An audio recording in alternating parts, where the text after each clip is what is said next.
County Business Journal. It's Tina Traster. Good morning, Tina. How are you this morning? Good morning, Rockland County. I am fine. How's everybody over there? We're doing pretty Doing well. Doing good. Doing pretty well. And how are things in the world of Rockland business? All right. Well, let's talk malls. Let me give you a snapshot of news. So last month we reported trouble at the American Dream Mega Mall over in Bergen County in New Jersey. We had reported that it had run out of cash and needed an extension on its debt obligations. But then, in a bit of a roller coaster turn of events, the American Dream just reported that it has leased 2.8 million square feet of its 3.5 million square feet, and that it is now 80% leased, with another 5% on top of that, quote, under negotiation. Also, for adventure seekers, its 300-foot tall observation wheel is slated to open later this month, and it announced that it had struck a multi-year deal with Live Nation to bring concerts and other events to that mega mall. So that is interesting. I think that there were people who were betting that that mall might stay empty through this, the post-pandemic circumstances. But apparently they got their game on. Now, if successful, that really would be a real turnaround for the American Dream, and perhaps an affirmation that that business model of lifestyle entertainment is the answer to mall survival. That leads us to take a look at the Pyramid Company, which owns several malls, including the Palisades Center here in West Nyack. The mall that it owns in Syracuse, which is Destiny USA, is a 2.4 million square foot mall, the largest in New York, and they seem to be struggling. It has debts. It is having trouble paying because the value of the property is reported to be less than the debt it owes. And it has come up with $430 million in a few months and will have challenges refinancing that debt. Pyramid has turned to adding residential units to its property in Kingston, Massachusetts, where it added 282 apartment units to make the Kingston collection their work. And other mall properties in New Jersey and Connecticut have also followed in those footsteps. And now, my sources tell me, and here's the news, is that the Palisades, the Pyramid, is looking for the Palisades Center in West Nyack, is potentially going to be proposing 500 residential units to the parking lot area between Macy's and Route 59. Now, these plans have not rolled out publicly yet, and so we're not reporting them as absolute, but we are watching this development, and I think that that sort of addition of residential units will break open the conversation that we've been having here in the county, which is there's a need for more housing, especially millennial and empty nester sort of housing. It certainly makes sense and is within the vision of Clarkstown's new comprehensive plan to add density housing where there's already built infrastructure rather than putting it in open spaces. But nevertheless, that's a lot of units, and no doubt that's going to raise other questions about the circulation of traffic and other environmental issues, so that's going to be very interesting to watch. We'll keep a pin in that one, and we will report back if and when that opens up and starts to become a conversation, a debate, or perhaps something that simply gets green-lighted because everybody agrees on it. Of course, and we do have a caller, actually, if you don't mind. Oh, sure. To that subject. We've got one of your favorites. It's Gracie. Good morning, Gracie. You're on with Tina Traster from the Rockland County Business Journal. Good morning, all of you there in the station. Listen, Tina, I know nothing is definite. You explained it beautifully. But the last thing you said is true. this sounds good. Please really keep us abreast. But we don't want big apartments. We want for the young people like studios and 1 bedroom, and for the oldies but goodies like me, 2 bedrooms would be beautiful. Yeah, well, no, I think there's nobody who would disagree that the county is needing that kind of housing. It's always a philosophical thing that we agree on, and then it simply becomes a location conversation. Is this a good place to do this? Yeah, and that sounds like a nice play. That sounds good. I know a little bit the flooding, maybe they could do something, but at least it's near the stores, entertainment, ShopRite, you know? And like somebody like me with the big house, I don't want to move. Why should I move? It'll cost me more to get a small apartment. But if they make something relatively reasonable, I know they're not giving it away. Right. You know what I mean. But relatively reasonable, I would move. That is definitely a conundrum for many people who are looking to downsize. You know, over at the Shops at Nanuet, that's the place that has been slated for some 500 to 700 units, and still not seeing anything there yet. You know, I know there's some talk about one property owner developing his property and looking for more density than the law allows right now. But we are still seeing that what they call the transit-oriented development over by the train in Nanuet. That's another, of course, very obvious place for this kind of development. It's been set up for that, but we are still waiting to see that and waiting to see how that is going to materialize and when. You're right with the train, but you know, where Palisade Center is, the mall, they have the bus take them right over the top, bring them to Tarrytown, get on the train, and go down to Grand Central. Right. There are many malls that have expanded into residential, and in certain markets, it absolutely makes sense. So. Well, thank you, Tina. I'll hang up so you could finish. It's your segment, not mine. But thank you for all the info, and I think you're very good. Bye-bye. Thank you. And thank you, Gracie. So I just wanted to update listeners on something related to the Hightower situation. Right. There was a piece of news this week also.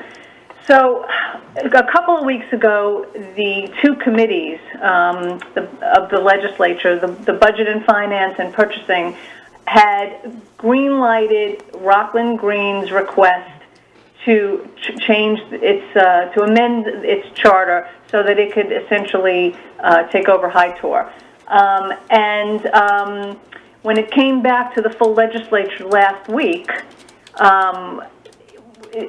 at the very last minute, the resolution had been pulled off the agenda.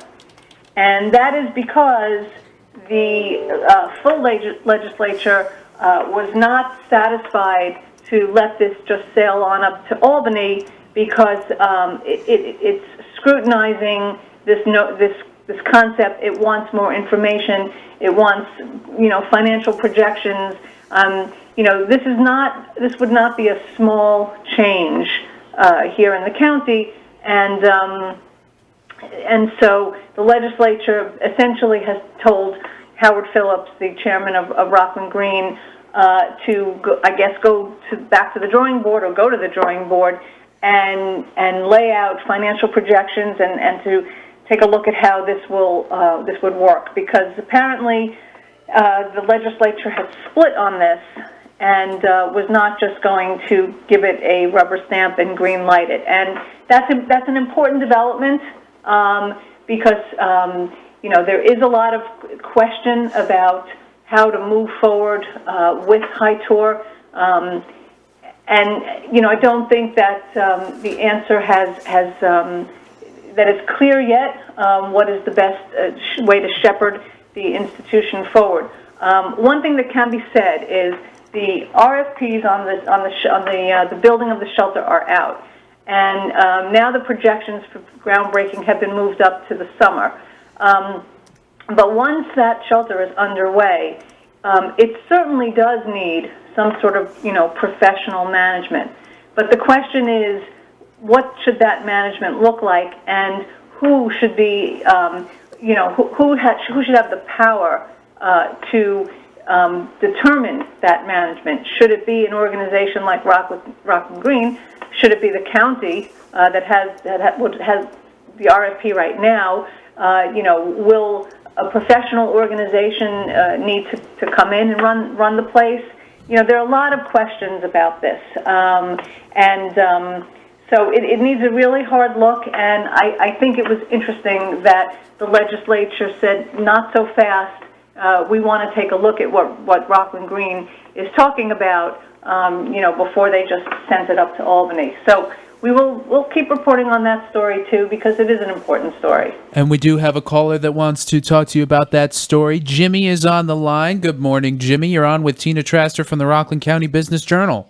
Well, good morning to everybody. Beautiful day outside. So I'm kind of a concern here. If we look on Rockland Green is extremely heavy top boards. They have 17 people on the board there. The majority of them are political people there, and some of them are actually the people that also decide to go and vote on those two committees in the legislature, which I find very peculiar, to say the least. Okay, how can you go and vote on a topic, okay, when you are part of the board of this topic here? To me, it's a definite conflict of interest here.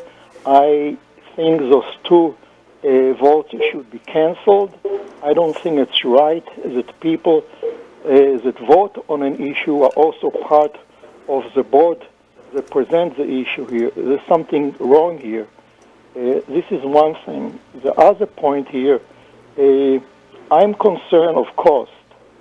I believe under the current way that Hightower is running, it is mostly run by individuals who volunteers with the board there, okay? It's all done fairly decently for years. The problem was the facility, and it looked like this will be taken care of, okay? It was run good for the animal, most part here. Financially, I think it was okay here.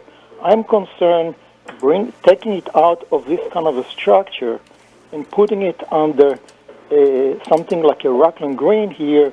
The cost would mushroom tremendously, because now we don't talk anymore about volunteers, because I don't think people would volunteer under auspices of something like a Rockland Green thing, so they're going to have to hire people. That means more money here, okay? I think the cost will balloon like crazy. Then they're talking about, we're just going to bring up 3 or 5 people there. That's at least what Mr. Phillips was saying, as my understanding here is, okay, who will be these people? Some of the friends, acquaintance, family members. The whole thing sounds really bad. We have something that works, true. We had an issue with the chairperson. So is this person... Right, yeah, let's let Tina respond to this. Jimmy, I'm going to let you listen to this on air just so Tina can get a response in before her segment is over. Tina, your response?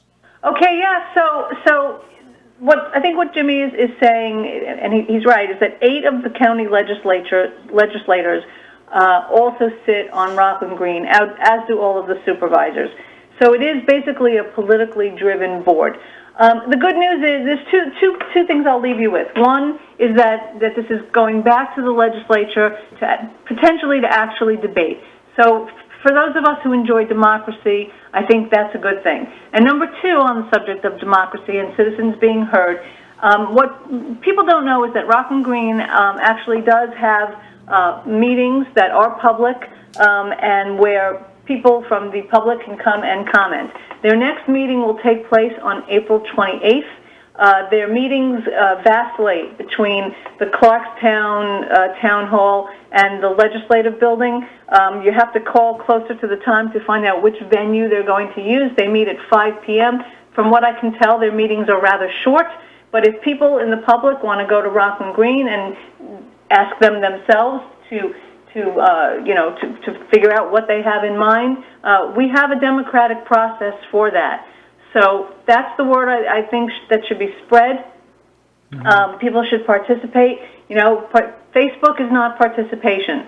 Facebook is just a catharsis. A very interesting way of putting it, but a very true one.